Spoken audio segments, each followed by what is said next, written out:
ನಮಸ್ಕಾರ. ನಮ್ಮನ್ನೆಲ್ಲಾ ಭೂಮಿಗೆ ಅಂಟಿಸಿಟ್ಕೊಂಡಿರೋ, ಗ್ರಹಗಳನ್ನ ಅವುಗಳ ದಾರಿಯಲ್ಲಿ ಓಡಾಡುವಂತೆ ಮಾಡೋ, ಅಷ್ಟೇ ಯಾಕೆ ಇಡೀ ಬ್ರಹ್ಮಾಂಡದ ರಚನೆಗೆ ಕಾರಣವಾಗಿರೋ ಒಂದು ಅದೃಶ್ಯ ಶಕ್ತಿಯಿದೆ. ಅದರ ಬಗ್ಗೆನೇ ಇವತ್ತು ಮಾತಾಡೋಣ. ಅದೇ ಗುರುತ್ವ. ಎಲ್ಲ ಶುರುವಾಗಿದ್ದು ಒಂದೇ ಒಂದು ಸಿಂಪಲ್ ಪ್ರಶ್ನೆಯಿಂದ. ಮರದಿಂದ ಕೆಳಗೆ ಬೀಳೋ ಒಂದ್ ಸೇಬಿಗೂ ಆಕಾಶದಲ್ಲಿ ನಮ್ಮ ಸುತ್ತ ಸುತ್ತೋ ಚಂದ್ರನಿಗೂ ನಿಜವಾಗ್ಲೂ ಏನಾದ್ರೂ ಸಂಬಂಧ ಇರಬಹುದಾ? ಇದು ವಿಜ್ಞಾನದ ಇತಿಹಾಸದಲ್ಲಿ ಒಂದು ಫೇಮಸ್ ಕಥೆ ಅಲ್ವಾ? ಸರ್ ಐಸಾಕ್ ನ್ಯೂಟನ್ ಸುಮ್ನೆ ಒಂದು ಮರದ ಕೆಳಗೆ ಕೂತಿದ್ರು. ಆಗ ನಡೆದ ಒಂದು ತುಂಬಾನೇ ಸಾಮಾನ್ಯ ಘಟನೆ ಒಂದು ಅಸಾಮಾನ್ಯ, ಕ್ರಾಂತಿಕಾರಕ ಯೋಚನೆಗೆ ಕಾರಣವಾಯಿತು. ನೋಡಿ, ಒಂದು ಸೇಬು ಢಪ್ ಅಂತ ಭೂಮಿಗೆ ಬೀಳ್ತೆ. ಅದೇ ಹೊತ್ತಿಗೆ ಆಕಾಶದಲ್ಲಿ ಚಂದ್ರ ಭೂಮಿಯ ಸುತ್ತ ಸುತ್ತುತ್ತಾ ಇರ್ತಾನೆ. ನ್ಯೂಟನ್ಗೆ ಠಟ್ಟಂತ ಒಂದು ಐಡಿಯಾ ಹೊಳೆಯಿತು. ಭೂಮಿ ಮೇಲೆ ನಡೆಯೋ ಈ ಚಿಕ್ಕ ಘಟನೆಗೂ ಆಕಾಶದಲ್ಲಿ ನಡೆಯೋ ಆ ದೊಡ್ಡ ವಿದ್ಯಮಾನಕ್ಕೂ ಒಂದೇ ಅದೃಶ್ಯ ಶಕ್ತಿ ಕಾರಣವಾಗಿರ್ಬೋದಾ? ಅಬ್ಬಾ, ಎಂಥ ಯೋಚನೆ ಅಲ್ವಾ? ಇದೇ ಐಡಿಯಾ ವಿಜ್ಞಾನದ ದಿಕ್ಕನ್ನೇ ಬದಲಾಯಿಸಿದ್ದು. ಸರಿ, ಆ ಅದೃಶ್ಯ ಬಂಧನ ಅಂದ್ರೆ ಏನು? ಅದು ಹೇಗೆ ಕೆಲಸ ಮಾಡತ್ತೆ? ಬನ್ನಿ ಈಗ ಅದನ್ನೇ ಸರಳವಾಗಿ ಅರ್ಥ ಮಾಡ್ಕೊಳ್ಳೋಣ. ಕಕ್ಷೆಗಳು ಅಂದ್ರೆ ಆರ್ಬಿಟ್ಸ್. ಅದನ್ನ ಅರ್ಥ ಮಾಡ್ಕೋಬೇಕು ಅಂದ್ರೆ ಮೊದಲು ನಾವು ಕೇಂದ್ರಾಭಿಮುಖ ಬಲ ಅಥವಾ ಸೆಂಟ್ರಿಪಿಟಲ್ ಫೋರ್ಸ್ ಬಗ್ಗೆ ತಿಳ್ಕೋಬೇಕು. ತುಂಬಾ ಸಿಂಪಲ್. ವೃತ್ತಾಕಾರದಲ್ಲಿ ತಿರುಗೋ ಯಾವುದೇ ವಸ್ತುವನ್ನ ಕೇಂದ್ರದ ಕಡೆಗೆ ಎಳೆದು ಹಿಡಿದಿಟ್ಕೊಳ್ಳೋ ಬಲವನ್ನೇ ಹೀಗೆ ಕರೆಯೋದು. ಒಂದು ಸಣ್ಣ ಉದಾಹರಣೆ ನೋಡೋಣ. ಒಂದು ಕಲ್ಲನ್ನು ದಾರಕ್ಕೆ ಕಟ್ಟಿ ಗಿರ್ರ್ ಅಂತ ತಿರುಗಿಸ್ತಾ ಇದ್ದೀವಿ ಅಂದ್ಕೊಳ್ಳಿ. ಆ ದಾರ ಇದೆಯಲ್ಲ, ಅದೇ ಆ ಕಲ್ಲನ್ನ ವೃತ್ತಾಕಾರದಲ್ಲಿ ಹಿಡಿದಿಟ್ಟುಕೊಳ್ಳುವ ಕೇಂದ್ರಾಭಿಮುಖ ಬಲ. ಒಂದು ವೇಳೆ ಆ ದಾರ ಪಟ್ಟಂತ ತುಂಡಾದ್ರೆ ಏನಾಗುತ್ತೆ? ಕಲ್ಲು ನೇರವಾಗಿ ಎಲ್ಲೋ ಹಾರ್ ಹೋಗುತ್ತೆ ಅಲ್ವಾ? ಹಾಗಾದ್ರೆ ನಮ್ಮ ಚಂದ್ರನ ವಿಷಯದಲ್ಲಿ ಈ ದಾರ ಯಾವುದು? ಬೇರೇನೂ ಅಲ್ಲ, ಅದುವೇ ಭೂಮಿಯ ಗುರುತ್ವಾಕರ್ಷಣೆ.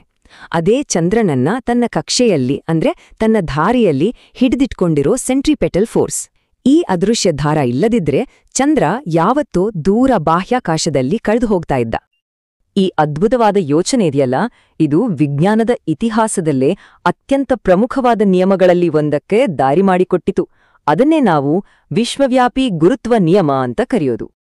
ನ್ಯೂಟನ್ರ ನಿಯಮ ಏನ್ ಹೇಳುತ್ತೆ ಅಂದ್ರೆ, ಬ್ರಹ್ಮಾಂಡದಲ್ಲಿರೋ ಪ್ರತಿಯೊಂದು ವಸ್ತು ಬೇರೆ ಪ್ರತಿಯೊಂದು ವಸ್ತುವನ್ನು ಒಂದು ಬಲದಿಂದ ತನ್ನ ಕಡೆಗೆ ಆಕರ್ಷಿಸುತ್ತದೆ. ಇದು ಕೇವಲ ಗ್ರಹ, ನಕ್ಷತ್ರಗಳಿಗೆ ಮಾತ್ರ ಅಲ್ಲ, ನಮ್ಮ ಸುತ್ತ ಇರೋ ಪ್ರತಿಯೊಂದಕ್ಕೂ ಇದು ಅನ್ವಯವಾಗುತ್ತೆ. ಈ ಆಕರ್ಷಣಾ ಬಲ ಎರಡು ವಿಷಯಗಳ ಮೇಲೆ ನಿಂತಿದೆ. ಮೊದಲನೇದು ವಸ್ತುಗಳ ರಾಶಿ ಅಂದ್ರೆ ಮಾಸ್. ವಸ್ತುಗಳ ರಾಶಿ ಜಾಸ್ತಿ ಇದ್ದಷ್ಟು ಅವುಗಳ ನಡುವಿನ ಆಕರ್ಷಣೆಯ ಬಲ ಕೂಡ ಹೆಚ್ಚಾಗಿರುತ್ತೆ. ಸಿಂಪಲ್ ಅಲ್ವಾ? ಇನ್ನು ಎರಡನೇದು ಅವುಗಳ ನಡುವಿನ ಅಂತರ. ಇಲ್ಲಿ ಒಂದು ಟ್ವಿಸ್ಟ್ ಇದೆ. ಅಂತರ ಜಾಸ್ತಿಯಾದ ಹಾಗೆ ಬಲ ಕಡಿಮೆ ಆಗುತ್ತೆ. ಆದ್ರೆ ಸುಮ್ನೆ ಕಡಿಮೆ ಆಗಲ್ಲ, ಅಂತರದ ವರ್ಗಕ್ಕೆ ತಕ್ಕಂತೆ. ಅಂದ್ರೆ ತುಂಬಾನೇ ವೇಗವಾಗಿ, ಪವರ್ಫುಲ್ಲಾಗಿ ದುರ್ಬಲಗೊಳ್ಳುತ್ತೆ. ಈ ನಿಯಮಕ್ಕೆ ವಿಶ್ವವ್ಯಾಪಿ ಅಥವಾ ಯೂನಿವರ್ಸಲ್ ಅಂತ ಯಾಕೆ ಕರೀತಾರೆ ಗೊತ್ತಾ? ಯಾಕೆಂದ್ರೆ ಇದು ಕೇವಲ ಸೇಬು ಮತ್ತು ಚಂದ್ರನಿಗೆ ಮಾತ್ರ ಸೀಮಿತ ಅಲ್ಲ, ಇದು ಗ್ರಹಗಳು ಮತ್ತು ಸೂರ್ಯನಿಗೂ ಅನ್ವಯಿಸುತ್ತೆ. ನಮ್ಮನ್ನೆಲ್ಲ ಭೂಮಿಗೆ ಹಿಡಿದಿಟ್ಕೊಂಡಿರೋದೇ ಇದು. ಗ್ರಹಗಳು ಸೂರ್ಯನ ಸುತ್ತ ಸುತ್ತೋಕ್ಕೂ ಇದೇ ಕಾರಣ. ಅಷ್ಟೇ ಅಲ್ಲ, ಸಮುದ್ರದಲ್ಲಿ ಉಬ್ಬರ ಇಳಿತ ಆಗುತ್ತಲ್ಲ, ಅದಕ್ಕೂ ಸೂರ್ಯಚಂದ್ರರ ಗುರುತ್ವಾಕರ್ಷಣೆಯೇ ಕಾರಣ. ಇಷ್ಟು ದೊಡ್ಡ ದೊಡ್ಡ ವಿಷಯಗಳನ್ನ ಬಿಟ್ಟು ಈಗ ಸ್ವಲ್ಪ ನಮ್ಮ ಹತ್ತಿರಕ್ಕೆ ಬರೋಣ. ನಮ್ಗೆಲ್ಲ ಯಾವಾಗ್ಲೂ ಗೊಂದಲಕ್ಕೀಡು ಮಾಡುವ ಎರಡು ಪದಗಳಿವೆ, ರಾಶಿ ಮತ್ತೆ ತೂಕ. ಇವೆರಡಕ್ಕೂ ಏನು ವ್ಯತ್ಯಾಸ? ಓಕೆ, ರಾಶಿ ಅಂದ್ರೆ ಮಾಸ್. ಇದು ಒಂದು ವಸ್ತುವಿನಲ್ಲಿ ಎಷ್ಟು ಸಾಮಾನು ಇದೆ ಅನ್ನೋದನ್ನ ಹೇಳುತ್ತೆ. ಇದು ಎಲ್ಲೇ ಹೋದ್ರೂ ಬದಲಾಗಲ್ಲ, ಯಾವಾಗ್ಲೂ ಸ್ಥಿರ. ಆದ್ರೆ ತೂಕ ಅಂದ್ರೆ ವೇಟ್, ಅದ್ ಬೇರೆ ಕಥೆ.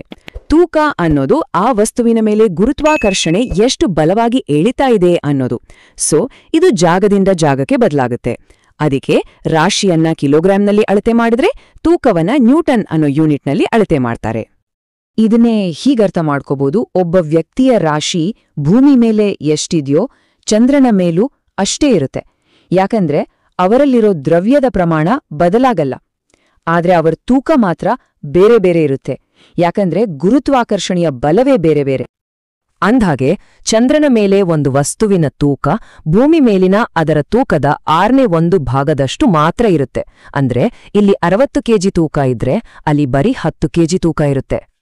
ಯಾಕಂದ್ರೆ ಚಂದ್ರನ ರಾಶಿ ಮತ್ತು ಗುರುತ್ವಾಕರ್ಷಣೆ ಭೂಮಿಗಿಂತ ತುಂಬಾನೇ ಕಡಿಮೆ. ಆದ್ರೆ ಗುರುತ್ವಾಕರ್ಷಣೆ ಒಂದೇ ಎಲ್ಲವನ್ನೂ ನಿರ್ಧರಿಸಲ್ಲ.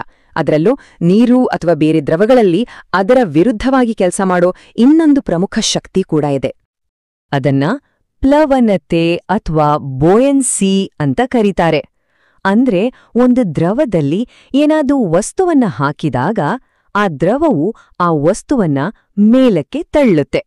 ಗುರುತ್ವಾಕರ್ಷಣೆ ಕೆಳಗೆ ಎಳೆದ್ರೆ ಈ ಬಲ ಮೇಲಕ್ಕೆ ತಳ್ಳುತ್ತೆ. ಸೊ ಒಂದು ವಸ್ತು ತೇಲುತ್ತಾ ಅಥವಾ ಮುಳುಗುತ್ತಾ ಅನ್ನೋದು ಈ ಎರಡು ಬಲಗಳ ನಡುವಿನ ಒಂದು ಫೈಟ್ ಇದ್ದ ಹಾಗೆ. ಕೆಳಗೆ ಎಳೆಯೋ ಗುರುತ್ವ ಬಲ ಗೆದ್ರೆ ವಸ್ತು ಮುಳುಗುತ್ತೆ. ಒಂದು ವೇಳೆ ಮೇಲೆ ತಳ್ಳೋ ಪ್ಲವನತೆ ಬಲ ಗೆದ್ರೆ ವಸ್ತು ತೇಲುತ್ತೆ. ಒಂದು ಕಾರ್ಕ್ ತುಂಡು ಮತ್ತು ಒಂದು ಕಬ್ಬಿಣದ ಮೊಳೆ ತಗೊಳ್ಳೋಣ. ಕಾರ್ಕ್ನ ಸಾಂದ್ರತೆ ನೀರಿಗಿಂತ ಕಡಿಮೆ, ಅದಕ್ಕೆ ಅದರ ಮೇಲೆ ಬೋಯನ್ಸಿ ಫೋರ್ಸ್ ಜಾಸ್ತಿ ಇರುತ್ತೆ. ಸೊ ಅದು ಆರಾಮಾಗಿ ತೇಲುತ್ತೆ.